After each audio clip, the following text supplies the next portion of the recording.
What's going on there, YouTube? And welcome back to another comic book video. Alright, guys, so it's time for us to jump back into our Ultimate Marvel reading order. And, guys, today we are going to jump into Ultimate Spider-Man Volume 6. Now, guys, this book right here is our first introduction of Venom. Our first introduction. Now, real quick side note. After this video right here, we are not going to see Venom for a very long time. Like, Brian Michael Bendis basically introduced Venom in this storyline right here and did not bring him back until way down the road.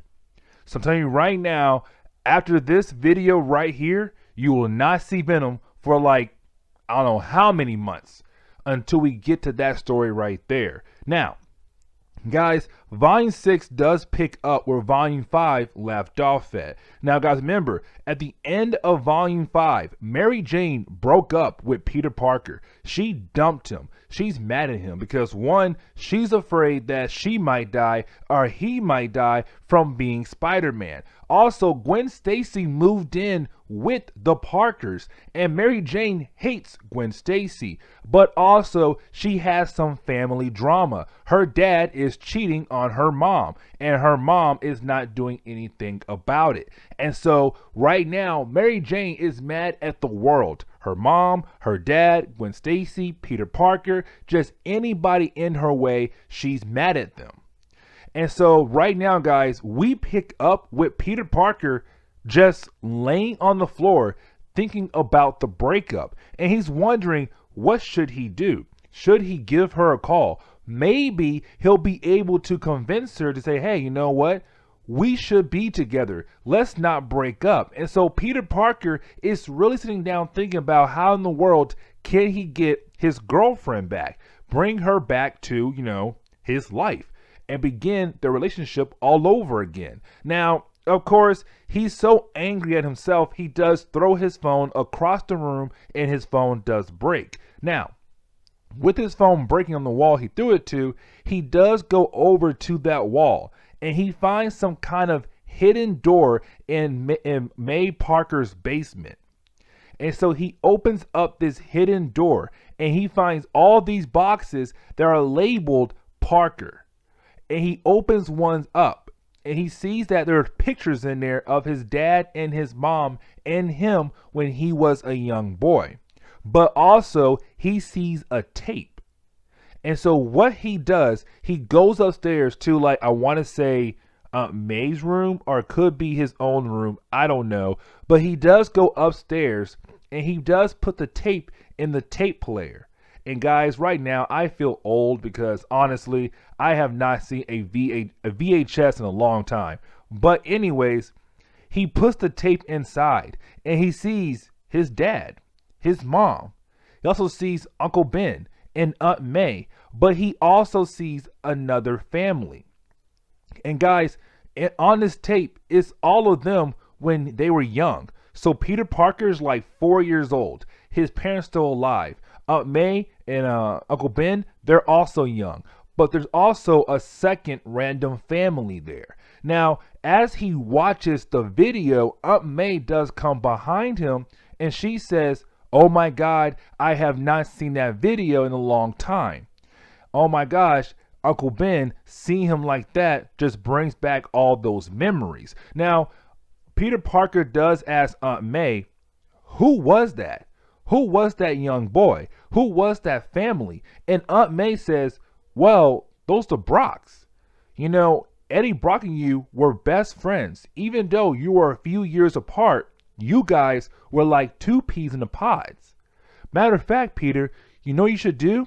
You should go and look up Eddie Brock and see if you guys can hang out again. You know what? Y'all were friends long ago. Maybe y'all can rekindle that friendship.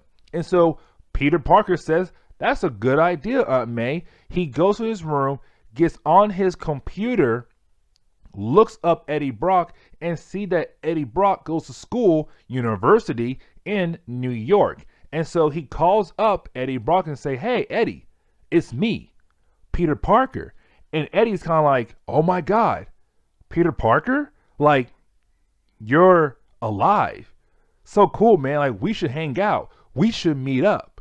And so Peter Parker does that. He makes a copy of the VHS, and the next day, he goes to Eddie Brock's university to meet up with Eddie Brock. Now, guys, this is our first introduction of Eddie Brock in the Ultimate Marvel Universe. Now, for the next few pages, you really kind of have Peter Parker and Eddie Brock just going back and forth, just catching up a little bit. Like, hey, I'm going to school.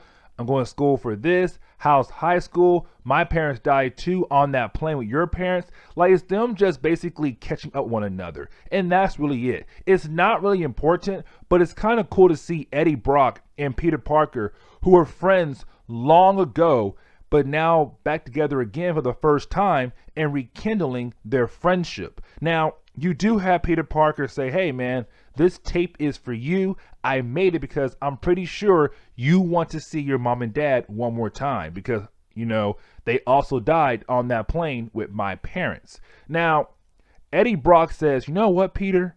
It's so cool for us to finally meet up and hang out again, but I want to show you one thing. Follow me. Now, guys, real quick, Eddie Brock is going to university, and right now he is studying biology, I want to say it was. And so right now, Eddie Brock takes Peter Parker into some kind of laboratory on school campus. And when they walk in, he goes to his own locker and he pulls out this jar. But inside this jar is a bunch of goo.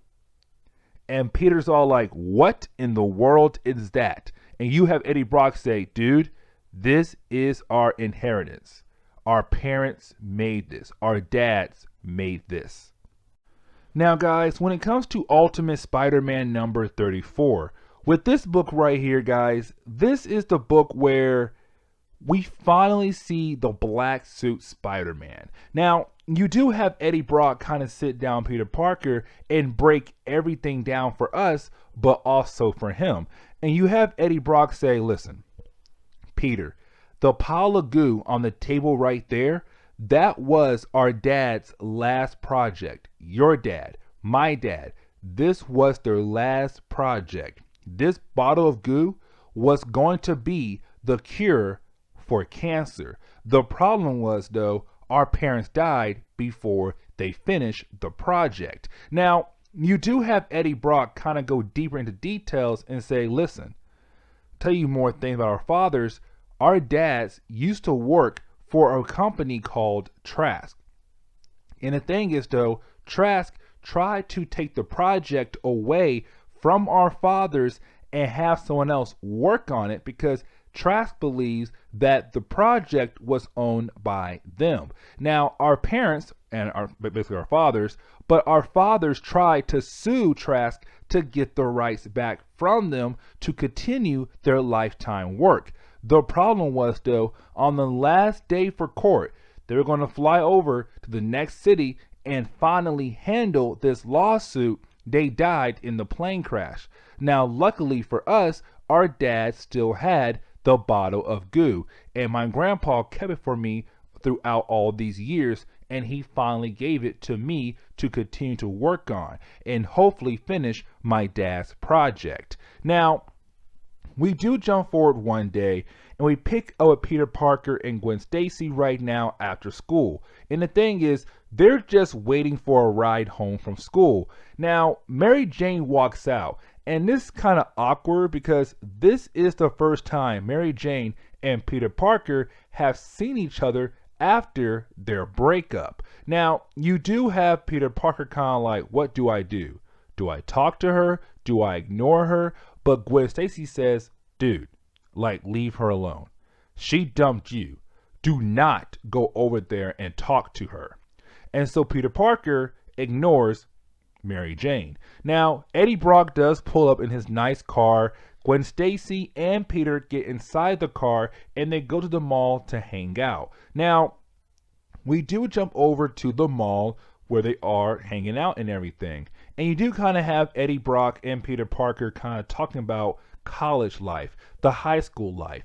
But it does change into, what really happened to their fathers, to their mothers, what happened to them. Now, Gwen Stacy is just finding out that, hey, both their parents were on the same plane and died together. Now, you do kind of have Eddie Brock as Gwen Stacy and Peter Parker to come out tonight because there is some band playing on the college ground. Now, guys, this part is kind of weird because Gwen tells Eddie Brock yes, she'll go with him to this band show. Peter says he has to work. And literally, guys, the next page you jump over, Peter Parker is not at work. Peter Parker is at home in his pajamas going through his dad's paperwork and trying to finish his dad's project, the cure for cancer. Now, you do have Peter Parker kind of like getting mad because he realized that he has lost so many things in the past few months, but his dad has also lost so many things in the past few months. Well, not the past few months, but lost things before he died. And so Peter's kind of like, I'm tired of the Parkers losing every single thing they work hard for. That is not fair. That is not right. You know what? I'm going to break into the university, get the bottle of goo, get a small sample, and take it back home with me to work on it to finish my dad's lifetime goal, a cure for cancer. The problem is, though, when Peter Parker breaks into university, grabs the bottle of goo, and he tries to get a sample, a small piece falls on Peter Parker's hand, and it takes over his whole body. And he basically goes into some kind of cocoon. And when he breaks out of the cocoon, he's in his black suit. He's in a black suit Spider-Man outfit now. Now, guys, when it comes to Ultimate Spider-Man number 35, with this book right here, guys, this book does pick up where the last book left off at. Well, I want to say probably down the road, like a good hour maybe. But we do pick up with some random pop star right now leaving her concert, getting inside a car, her limo, and about to go home. Now, once she's inside her limo, there are 4 guys with guns who basically kidnap her and hijack her limo. Now, they're doing this right now to get money out of her. They're holding her for ransom. Now, this is Brian Michael Bendis showing us that, hey, even in the Ultimate Universe, the Black Suit Spider-Man has a completely different attitude than his regular self. And so he does break into the limo by ripping off the roof of the car, beats up the 4 guys, and he does save the pop star. Now, once he gets out of the limo, he does see that, hey, you know what? This is kind of cool. I like this suit. You know, I feel better. I can take bullets now. I feel 10 times better. Now, you do have the city of Queens look at Peter, and they're kind of like, oh, he has a new suit and a new attitude. Is that a good thing or a bad thing? Matter of fact, Mary Jane, she's on a bus nearby Peter and sees him and says, Peter has a new suit. What in the world is going on? Now, you do have Peter Parker leave the scene after saving the pop star. Now, guys, we do jump over to the Shocker. And guys, once again, this is Brian Michael Bendis saying nobody cares for the Shocker. The Shocker is a C-list, D-list villain. No one cares for the Shocker. And the reason why I say that is because this is the second time we have seen the Shocker, and once again, he is going to be defeated in like 3 pages.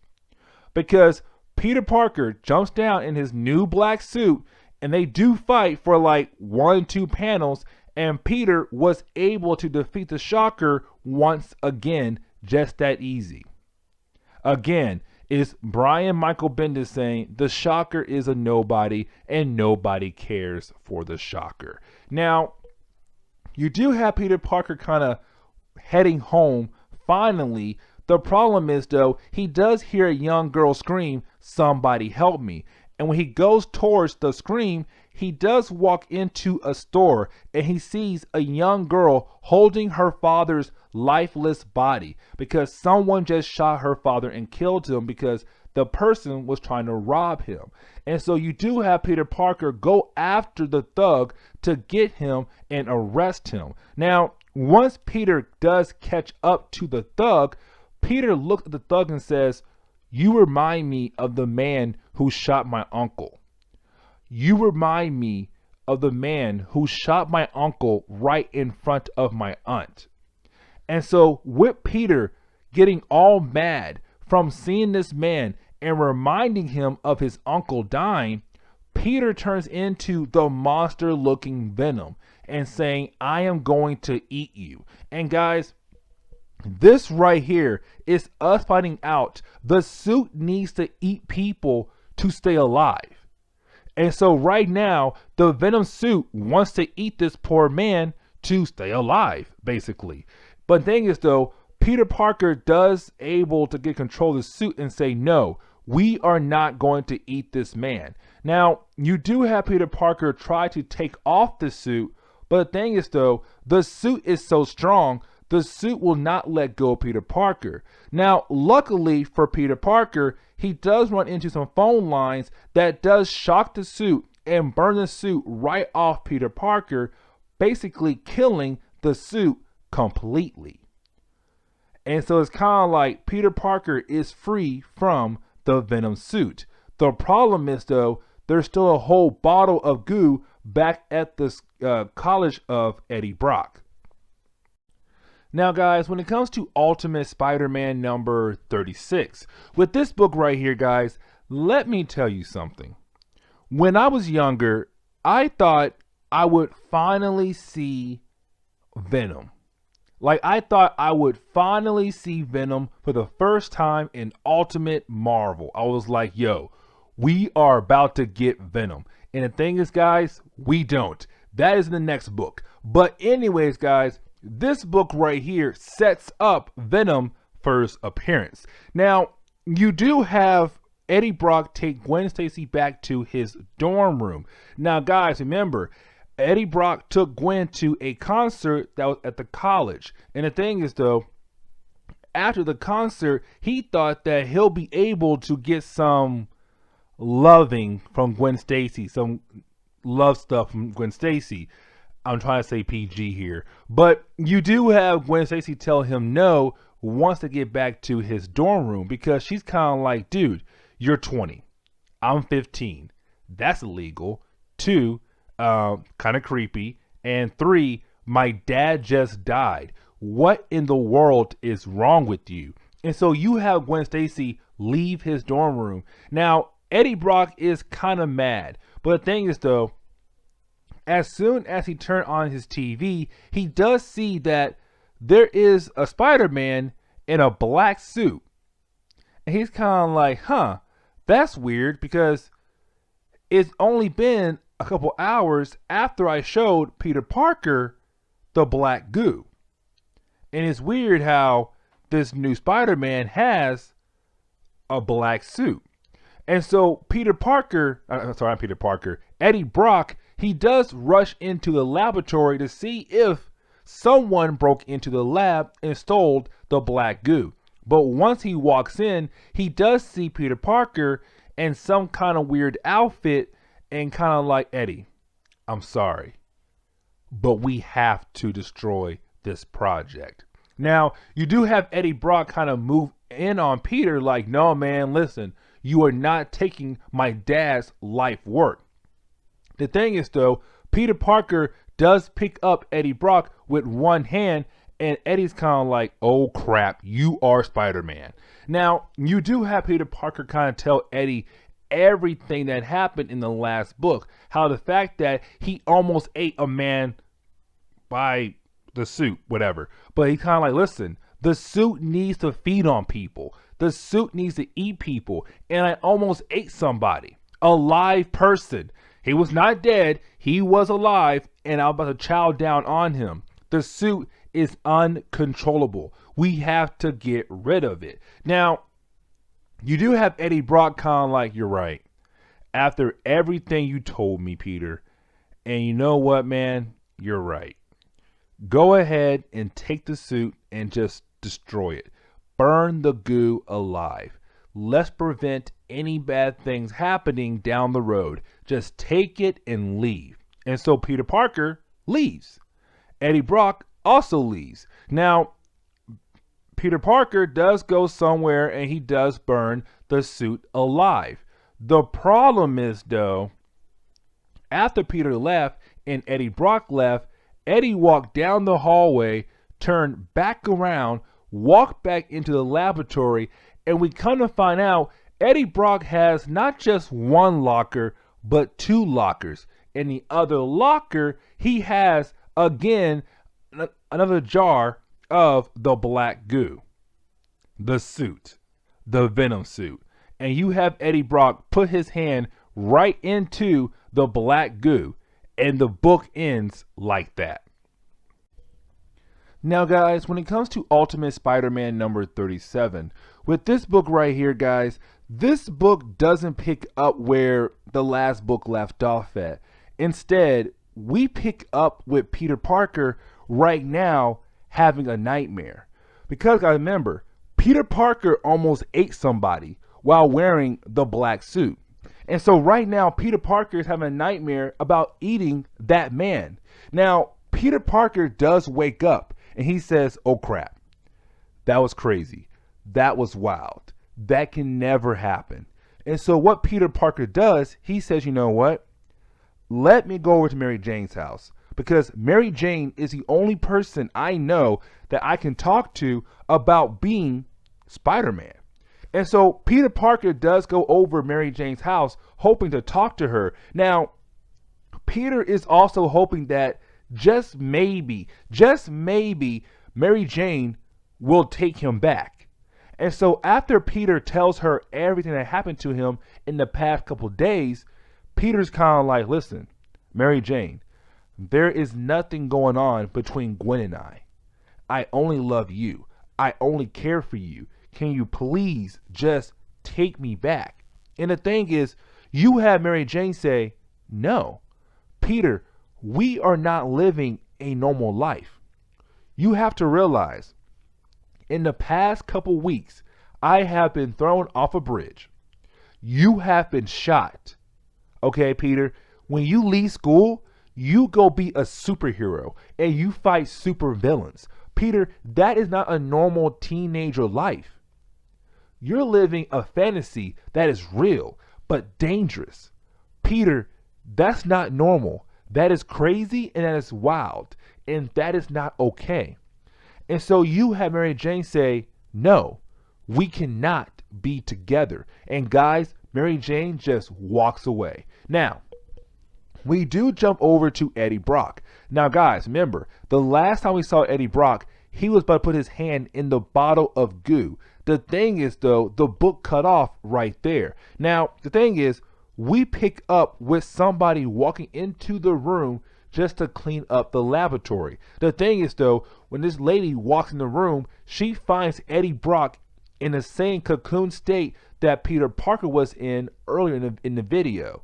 And so right now, Eddie Brock is on the ground in a cocoon state. And the thing is, though, guys, the lady, as soon as she walks closer and closer to Eddie Brock in the cocoon state to see if he's okay, the suit basically grabs the lady, pulls her in, and eats her completely. I mean completely. There's no bones left. There's no flesh left. The only thing left from this lady was her shoes. Basically, the suit ate her up completely, killing her. Now, after that happened, Eddie Brock was able to get control of the suit. The problem was, though, the suit is trying to eat Eddie Brock. It is trying to eat him whole. Now, you do have Eddie trying to fight back against the suit. The problem is, though, 2 more security guards walk in and the suit eats them also.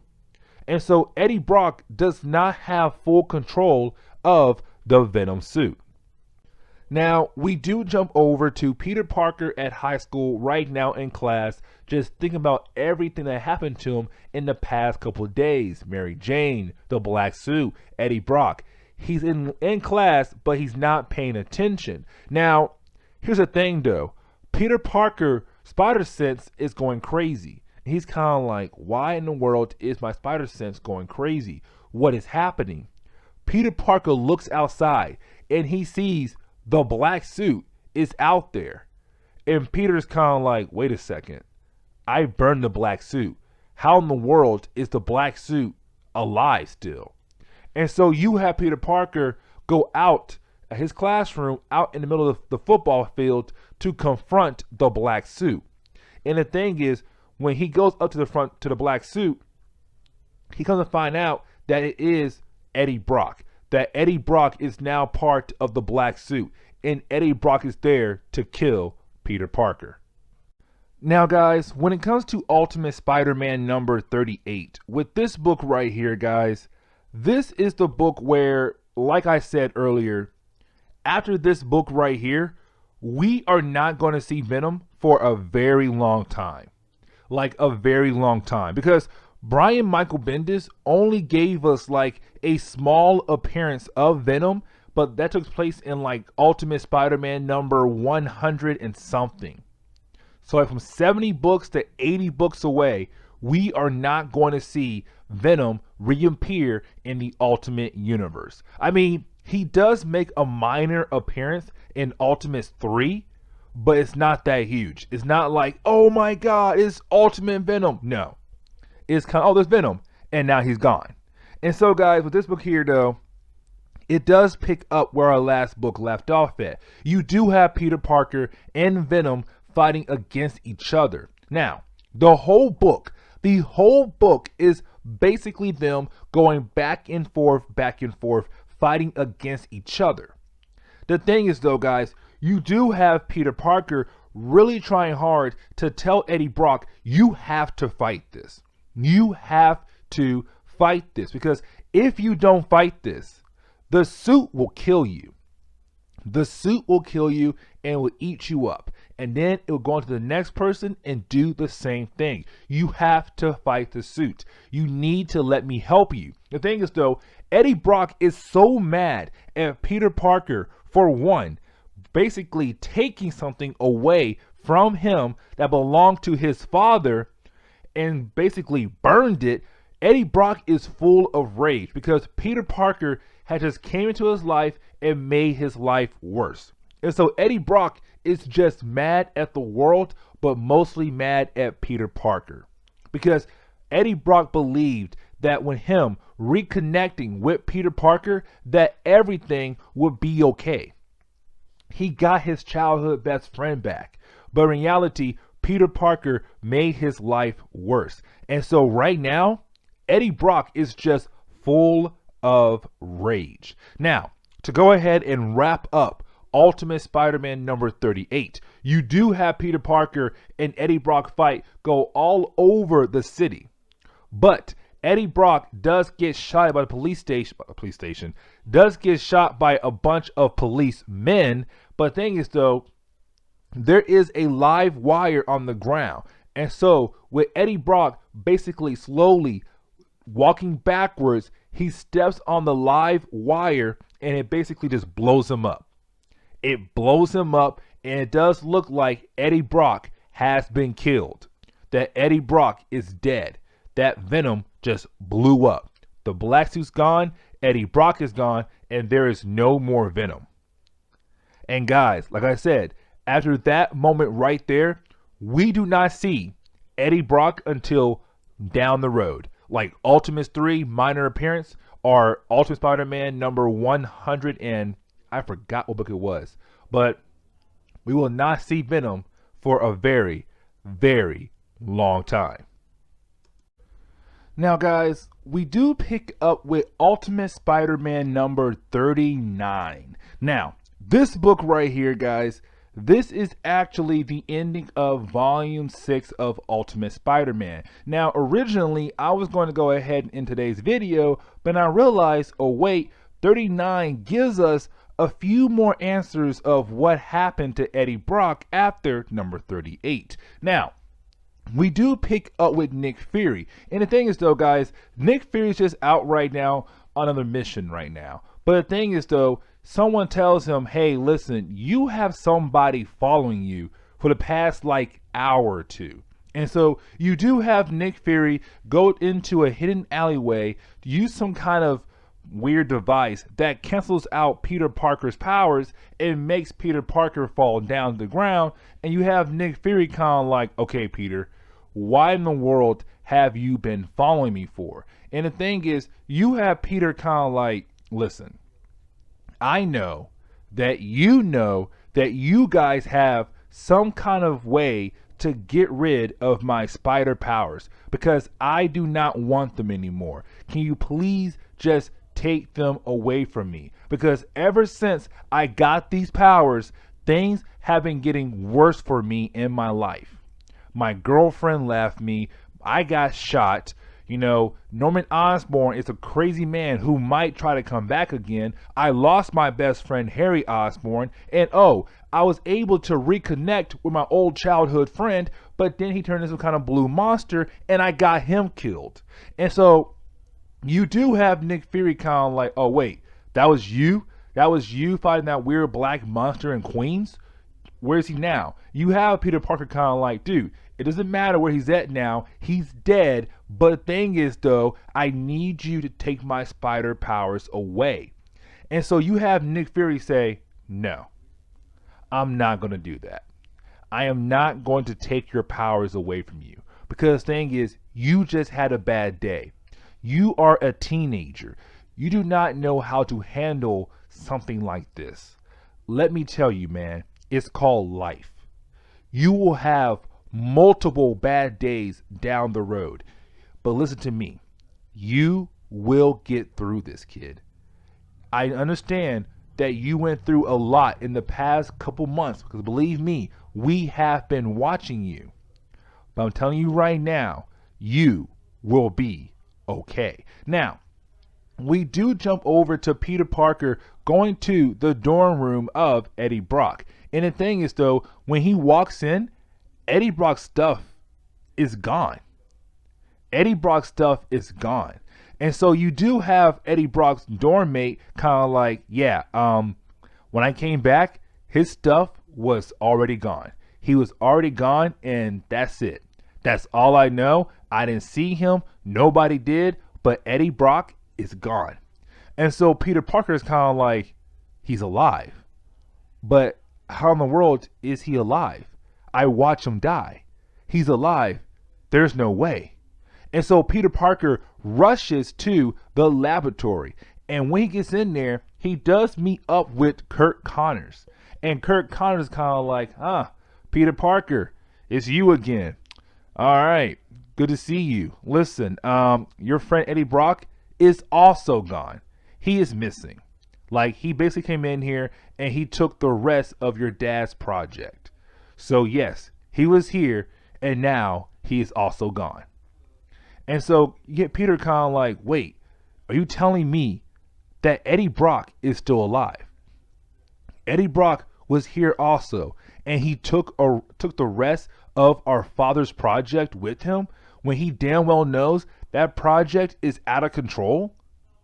And so Peter's kind of freaking out. Now, you do have Kirk Connors kind of like, oh, by the way, I know you're Spider-Man, because it was kind of easy to figure out because it's weird how Spider-Man had a black suit on while Eddie Brock and I were working on this project together. So I know that you are Spider-Man. And of course, you have Peter Parker kind of like, yeah, you caught me. I'm Spider-Man. But Peter Parker does leave the laboratory and leave Kirk Connors behind. But once he leaves, Peter's kind of like, Eddie Brock is out there somewhere, and I have to find him. The question is, though, where? And guys, that wraps up Ultimate Spider-Man Volume 6, which again is called Venom. Now, guys, again, we will not see Venom for a very long time. Most likely in Ultimates 3 with his minor appearance, but we are not going to see Venom in the Ultimate Universe for a very long time. But anyways, guys, go ahead and hit the like button down below. Also, subscribe for more comic book stories in the near future. Also, any suggestions on books I should read, let me know in the comments below, because you never know, your suggestion could be a future video down the road. But anyways, I'm out of here, guys, and I'll see you on the next comic book video. Later, guys.